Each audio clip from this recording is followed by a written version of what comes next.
The International Criminal Court has ruled that victims of convicted Congolese militia leader Bosco Ntaganda should get a total of $30 million in compensation. Ntaganda was sentenced to 30 years in prison in 2019 for murder, rape, and other crimes committed in 2002 and 2003. The judges say he does not have the resources to pay the compensation himself. Instead, they've asked the tribunal's trust fund to help set up and finance vocational and other programs to support victims of his crimes, including child soldiers under his command, rape victims, and children born out of rape. Well, for more on reaction of this news from the DRC's CGTN's correspondent Chris Ochamringa joins us now from Kinshasa. We also have with us NJONJO, human rights lawyer and transitional justice expert with the international community of jurists. Thank you so much for joining us both. NJONJO will be speaking with us via Zoom from Nairobi. Chris, let's begin with you in Kinshasa. What's the reaction to this ruling by the ICC, and what could $30 million in support mean for the victims of Ntaganda's crimes?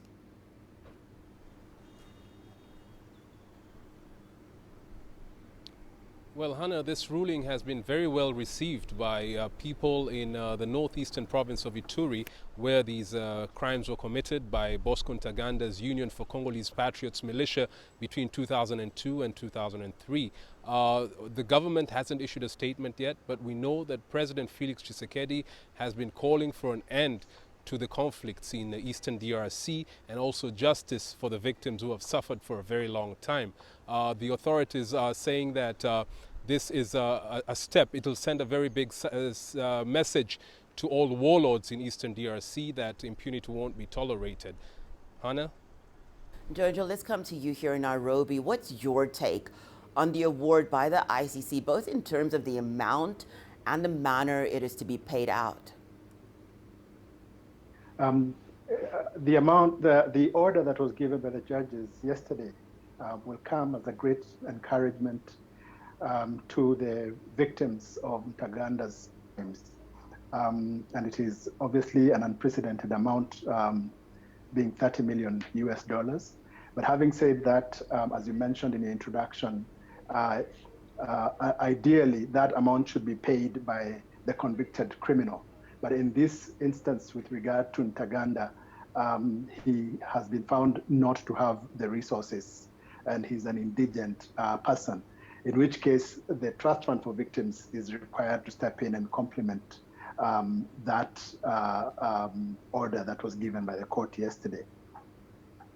Chris, let's bring it back to you in Kinshasa. Now, how has this ICC and the eventual conviction of Ntaganda impacted the North Kivu region, particularly the people and the victims, his victims in particular?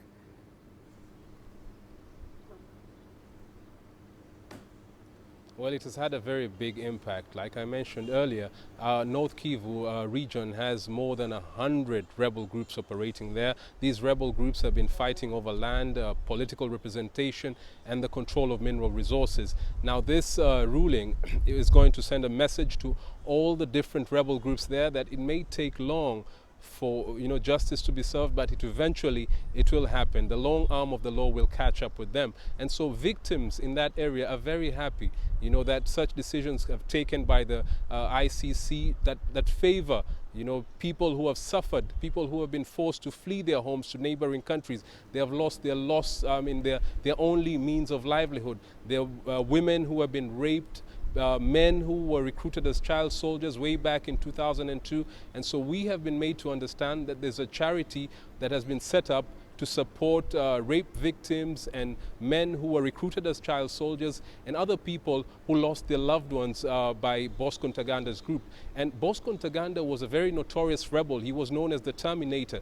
He left the Union for Congolese Patriots back in 2003 and entered North Kivu area, where he became a leader of a group known as the M23, the M23 movement that captured Goma in 2012 and caused a lot of suffering to people. There was murder, there was rape, there was extortion of money. And so the victims of North Kivu are very happy that, finally justice is being served. Anna? NJONJO, let's bring it to you. When you just hear of all the things that Ntaganda did when it comes to rape, child soldiers, people that lost their lives, people that lost loved ones, no amount of money, I don't think, can compensate for any of the suffering that the people went through, even though this is very welcome.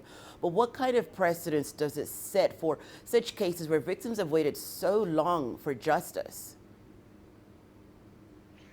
This sets quite an important precedent. Of course, we remember that it is not the first instance that the court has awarded reparations.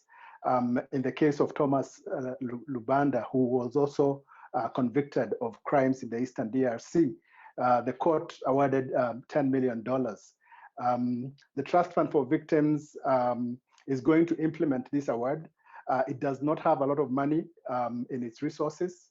As of 2020, it only had $21 reserves, which were committed to other instances, but it is required to fundraise, and it depends on voluntary contributions from the states. So it is obviously the list that the court can try and do in order to restore the victims to their dignity. It can't bring them back to where they were before the violations, but it is important and it's symbolic in terms of bringing them back to rejoining their communities. Thank you so much to both of you for joining us. And NJONJO Mue was speaking to us from Nairobi.